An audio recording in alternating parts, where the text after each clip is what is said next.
good morning everyone. Good morning ma'am. Today, I will be discussing about my topic which is location for small industrial plant and manufacturing facilities. So, my topic is all about mga fabrika or planta. So, next is, kasi pwede makabasa sa introduction. Thank you. So, diriya is kung magplano daig ka o kanang mga manufacturing facilities or industrial plant is dapat ato ayo day sadihan og maayo ang environmental factors kay dako day ni siya epekto sa ato ang kita or sa ato ang investment. So for example is kaning nag business ka og kanang mga planta. So di ba ang plantahan is kabalo na gyud pag word nga planta is nana siya kanang usok gani nga hugaw. So di siya na siya pwede nga nang duol sa kabalayan or sa mga eskwelahan kay og maka-affect ay og dira agay niya di ba kay mugawas nag-usok nga itom ang imuhang planta kung uling ang imuhang plantahan or business is lain gyud nagbaho ang iyahang kuan aso. So maka-apekto na siya sa imong kita ug sa imuhang investment. So naatay koan kanang 5 ka important factors sa industrial plant and manufacturing facilities. So first is land area. So land area is the land should be the right size and shape for the plant, safe from floods and hazard, and affordable to save cost and taxes. So diriya is kung magplano dai kag maghimog business or mga plantahan or pabrika is dapat kabalo ka sa yuta kung unsa ang imong kuhaon nga yuta or paliton kung unsang kadak or rentahan ba kung unsang kadakon or unsa kalapadon nga imuan sa imong business.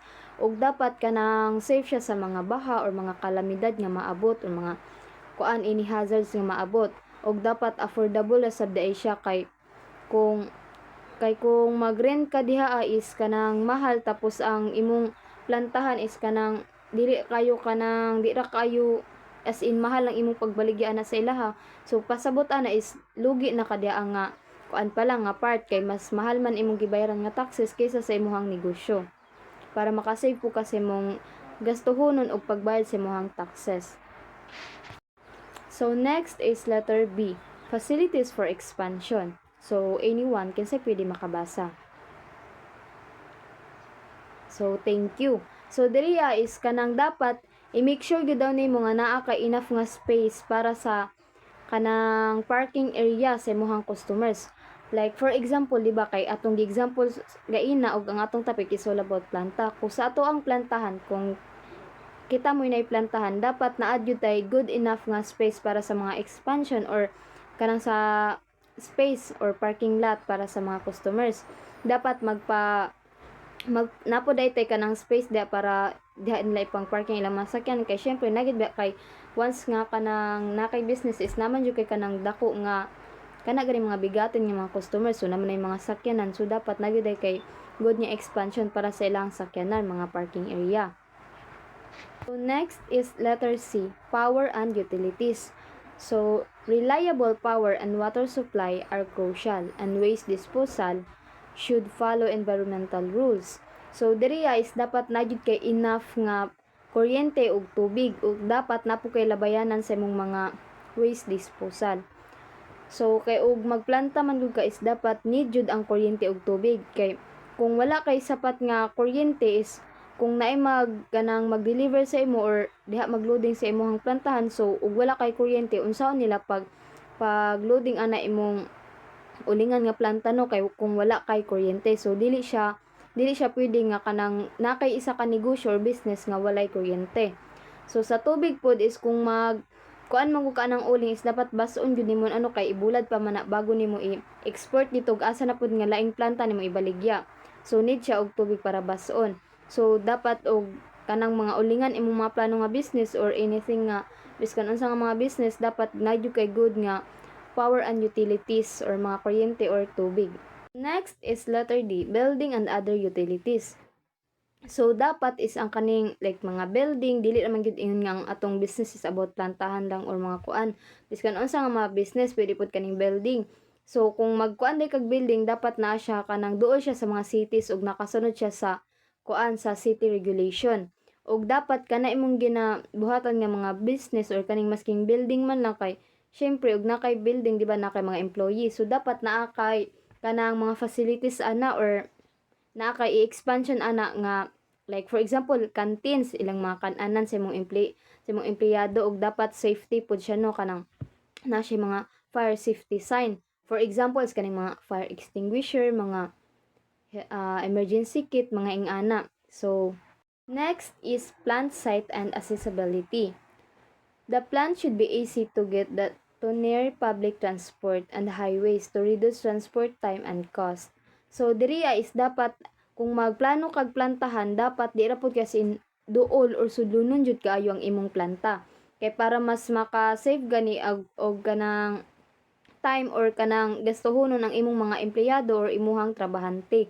Di na sila magpingon magpliti pa kaayog mahal or dako para lang mo paingon sa imong planta kay sudlunon. Dapat duol-duol ra pud siya sa kanang dali ra gani maadtuan og kanang for example na ay mag-export sa imuhang kanang uling unya layo imong planta so mas mahago pa kay sila no og mas kanang kuan na kayo ilang time dapat kanang dali ra gani maadtuan sa imong mga customers ug sa imong empleyado kanang di naman kita niya mong topic pero mo manggitungaan si Jordan. Next is strength, weaknesses, opportunity, and threats or SWOT. So SWOT analysis is an entrepreneurial tool in determining profitability of the business operation. Opportunities carry with it some risk involved and this should be looked into carefully. So, ang SWOT analysis di ay is mo ni siyang entrepreneurial tool para makadetermine og mga profit or profitable sa tuang business operation. So, the product must be evaluated along the following areas. So, first is product strength in the market must have the following. So, letter A or number 1, available technology in product processing. So, kasi pwede makabasa. Okay, thank you. So, diri is dapat na jud kay sapat or enough nga kanang teknolohiya or technology para pagbuhat sa imuhang product para mas mapadali ug mas barato ang imuhang product pag abot na sa merkado nga nakaapekto siya sa price index. And when we say price index is mo din siyang kanang gaplano kung ang price is gataas ba or gababa. So, next or letter B is the source of raw materials must be abundant and at lower price. So, kisay makabasa. Okay, thank you. So, diriya is kaning dapat na kay sapat or tuloy-tuloy nga supply sa mga hilaw nga materyales. Para pagbuhat sa imong product or produkto is dili siya kanang maundang-undang gani ug mas mapadali. And also, pag kanang pag-abot ana sa merkado is kanang mas competitive na kayo sila kung ang imong kuan sa imong product is barato nya pag-abot sa merkado mo mahal ba or mo baba. So, next is letter C. Skilled workers must be available. So, diriya is technology must have the component of skilled workers that shall operate the machineries and other equipment. So, diriya is dapat kung na magkuanday ka og kanang kuha ka og mga workers sa imong business is dapat kanang naay mga kasanayan na or mga deep nga kaalaman or kasanayan or in short kanang mga skills na nga mga trabahante kay para ang imong pagbuhat sa imong produkto is safety o kanang madali gani dili nang magundang-undang or kuan kay walay mga skills sa imong gipanguha. So dapat imong kuan nga mga workers is kanang skilled or mga hawod na jud kaayo. So next is i-report ni Miss Galgo. So mo ni among gitungan ni Jordan nga topic. D. Capital investment in machinery and operating expenditures. So, kisa pwede makabasa. Okay, thank you. So, dili daw, biskan po daw, gamay na daw imong business like mga ice cream, mga pinipig nga katong butang lang sa likod, or katong scramble nga katong nag-viral katong scramble itong bits dapat daw biskan pa daw inato lang imong business dapat daw nakaginansya na gid daw kana